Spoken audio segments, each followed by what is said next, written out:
Med vsemi planeti v sončnem sistemu obstaja en svet, ki ga celo znanstveniki imenujejo ena najbolj sovražnih destinacij za človeka. Ni tako znan kot Mars, niti ni tako velik kot Jupiter, vendar je zaradi svoje oddaljenosti in izjemne težavnosti potovanja tja, potovanje do njega kot počasno izgubljanje človeškosti še za časa življenja. Ta planet je Uran. Večina med nami pozna Uran le kot mrzli modri planet iz učbenikov za naravoslovje. V resničnem življenju pa je to eno najbolj ekstremnih krajev, kar si jih človek lahko zamisli.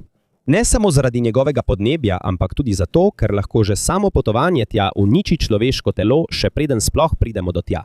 Če bi kdaj v prihodnosti imeli misijo s posadko na Uran, to ne bi bilo podobno misijam na Luno ali Mars. To je povsem drugačen izziv.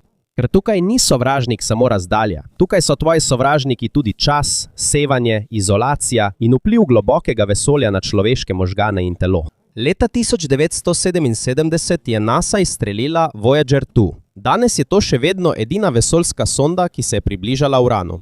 Uporabil je gravitacijsko asistenco Jupitra in Saturna, da je pospešil potovanje izven Osončja. Kljub temu je potreboval več kot 8 let, da je dosegal planet.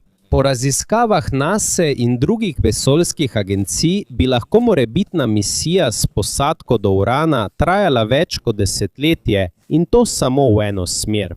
In dlje kot traja potovanje, več težav se nabira. Na Zemlji nas ščitita atmosfera in magnetno polje pred škodljivim sevanjem iz vesolja. Toda bolj ko se oddaljuješ od Zemlje, postopoma izgubljaš to zaščito. Že na mednarodni vesoljski postaji je izpostavljenost astronavtov sevanju precej večja kot pri običajnih ljudeh na Zemlji. Vendar je ISS še vedno znotraj delne zaščite magnetosfere našega planeta. Po podatkih NASA in znanstvenih študij o dolgotrajnih vesoljskih poletih je izpostavljenost galaktičnim kozmičnim žarkom lahko vzrok za resne poškodbe DNK, možganov, srca in imunskega sistema. To ni preprosta utrujenost. Nekateri učinki so lahko trajni. Ko je človek dlje časa v mikrogravitaciji, telo začne slabeti, tudi če ima vesoljsko plovilo vadbeno opremo. Kosti se postopoma rečijo, mišice oslabijo, spremeni se celo pretok krvi v telesu. Po raziskavah z dolgoročnih misij na ISS so nekateri astronavti doživeli težave z vidom zaradi sprememb pritiska v glavi med bivanjem v ničelni gravitaciji. V času pandemije je veliko ljudi imelo težave že z nekaj meseci izolacije tukaj na Zemlji, kako bi šele bilo, če bi bil desetletja oddaljen od celotnega človeštva. Po mnenju analitikov in vesoljskih psihologov je eden največjih izzivov prihodnjih misij v globoko vesolje ne le inženiring, ampak tudi duševno zdravje posadke. Zaradi izjemne oddaljenosti komunikacija z Zemljo ni v realnem času. Ko si enkrat na Uranu, lahko traja več kot 2 uri, da preprosto sporočilo prispe in se vrne nazaj. Zaradi hitrosti svetlobe in oddaljenosti planeta je še bolj presenetljivo dejansko stanje na Uranu, pa je znan kot ledeni velikan. Uranus, kilala ito bilang ice. Vendar to ne pomeni, da je tam lahko samo čisti led. Pravzaprav nima trdne površine, po kateri bi človek lahko hodil kot na Zemlji. Njegova atmosfera je sestavljena iz vodika, helija in metana. Metan je razlog, zakaj je planet modre barve. Toda pod to lepo barvo je okolje izjemno brutalno. Po opazovanjih iz Voyagerja 2 in študijah s teleskopi lahko veter na Uranu doseže več 100 km/h. Temperatura je tudi izjemno nizka, v zgornji atmosferi doseže skoraj -200 stopinj Celzija. In globje kot gremo, pritisk postaja vse večji, dokler ne postane nemogoče za običajno vesoljsko plovilo, da bi preživelo. Nekateri znanstveniki celo verjamejo, da se pod velikim pritiskom v notranjosti Urana lahko pojavi tako imenovani diamantni dež, kjer se ogljik zaradi izjemne vročine in pritiska spremeni v kristale. Vendar to še vedno preučujejo in še ni neposredne potrditve iz dejanskega raziskovanja. Zato tudi, če bi človek nekega dne prišel tja, to ne bi bilo kot pristanek na novem svetu, kot to vidimo v znanstveno-fantastičnih filmih. Verjetneje bo tole orbitalna misija, kjer bo vesoljsko plovilo krožilo okoli planeta in ga preučevalo od daleč. Zaradi trenutne tehnologije je misija na Uran planet trenutno mogoča. Potreben je izjemno velik proračun, desetletja priprav in zelo veliko tveganje za posadko. To je tudi razlog, zakaj se številne vesoljske agencije še vedno bolj osredotočajo na Luno in Mars. Bližje sta, bolj sta praktična in imata več možnosti za dolgoročne človeške misije. A kljub temu Uran ostaja pomemben za znanost. Po mnenju planetarnih znanstvenikov je preučevanje ledenih velikanov ključnega pomena za razumevanje, kako je nastal Osončje. Veliko eksoplanetov v drugih zvezdnih sistemih je podobnih Uranu in Neptunu. Zato bolj, ko razumemo te planete, bolje razumemo tudi druge možne svetove v vesolju.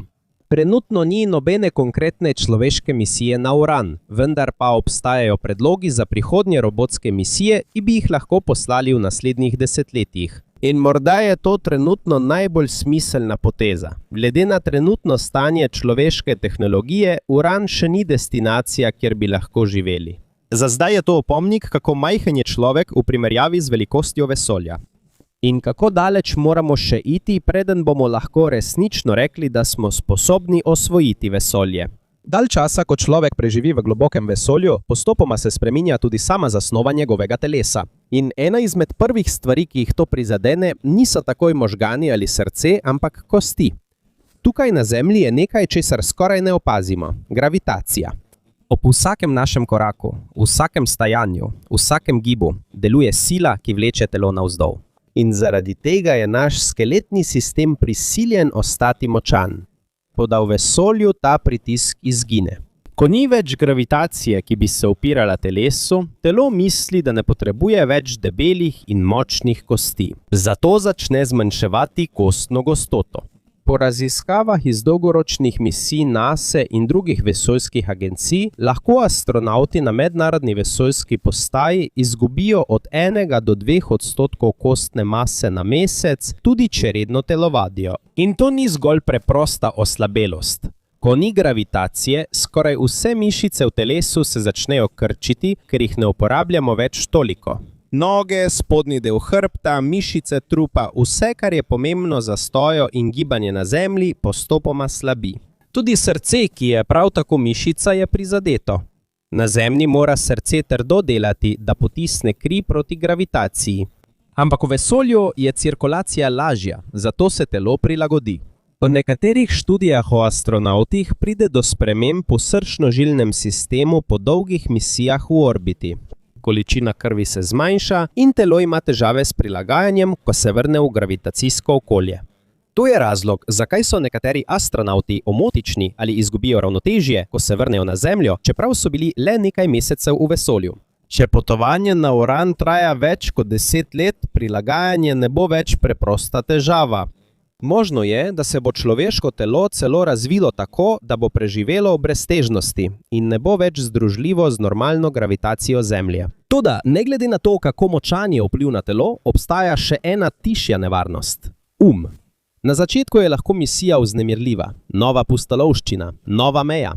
Toda, ko minevajo leta v ozkem vesoljskem plovilu, se vse spremeni. Po psiholoških študijah izolacije, ki jih uporabljajo pri usposabljanju astronavtov, tudi visoko usposobljeni posamezniki doživljajo stres, anksioznost, motnje spanja in medosebne konflikte, ko so dlje časa zaprti v omejenem okolju.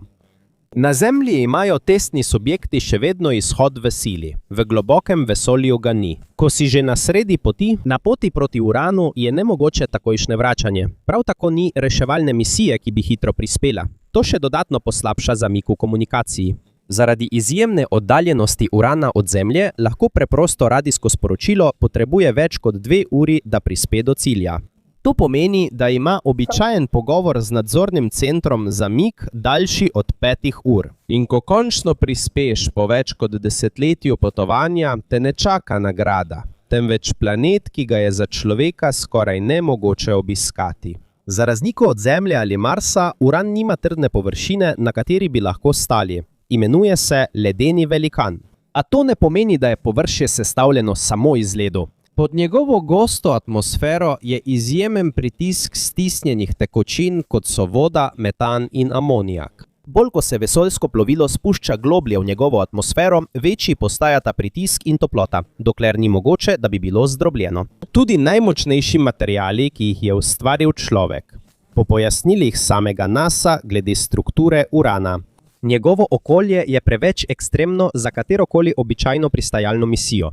in že v zgornji atmosferi so pogoji izjemno brutalni. Uran je eden izmed najhladnejših planetov, ki so jih opazovali v Osončju.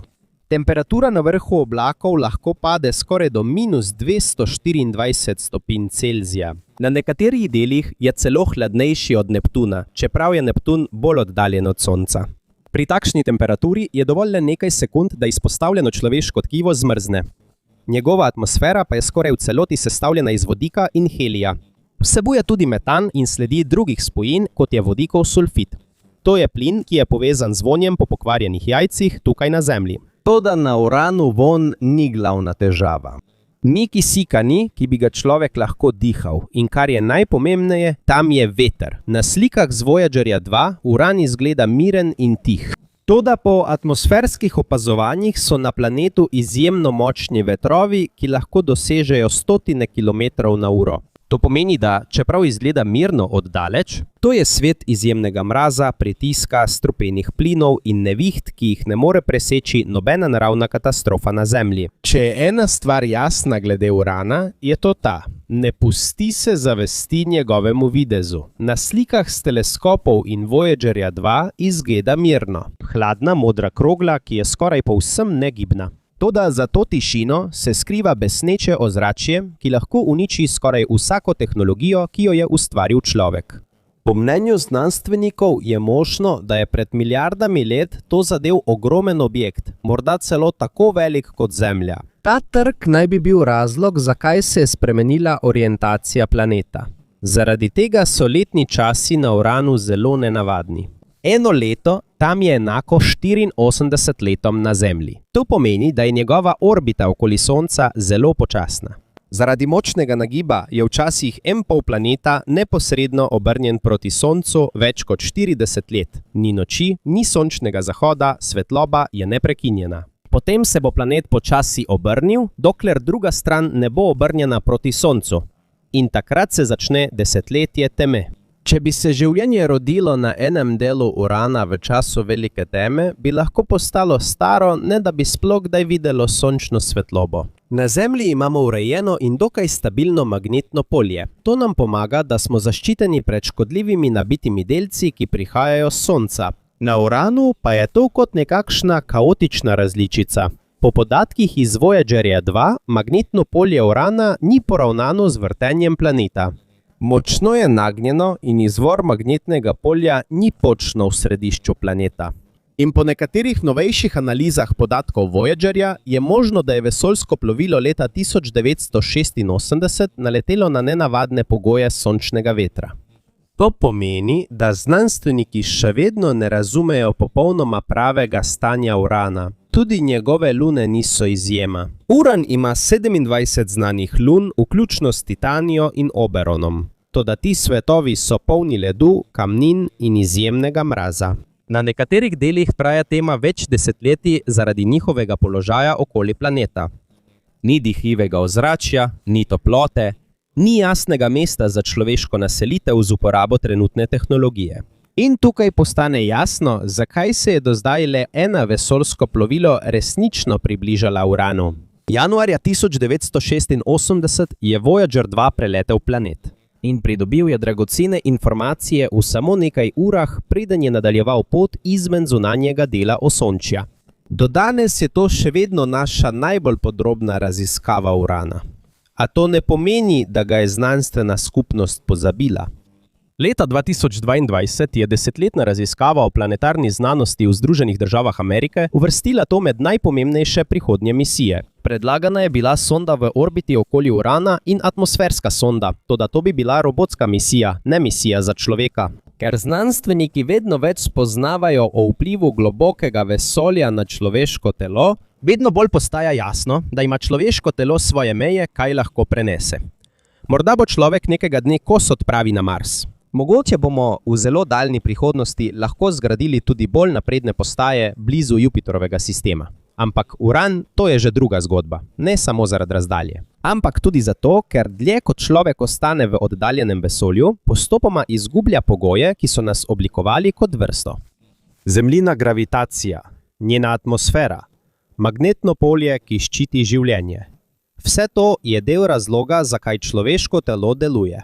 Ko to dolgo odstranjuješ, spreminjaš prav zasnovo telesa in uma.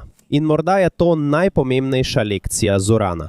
Ne glede na to, kako napredni smo kot civilizacija, še vedno obstajajo kraji v vesolju, ki niso ustvarjeni za nas. Svetovi, ki bodo ostali tihi, hladni in polni skrivnosti, medtem ko se še naprej vrtijo v temi vesolja.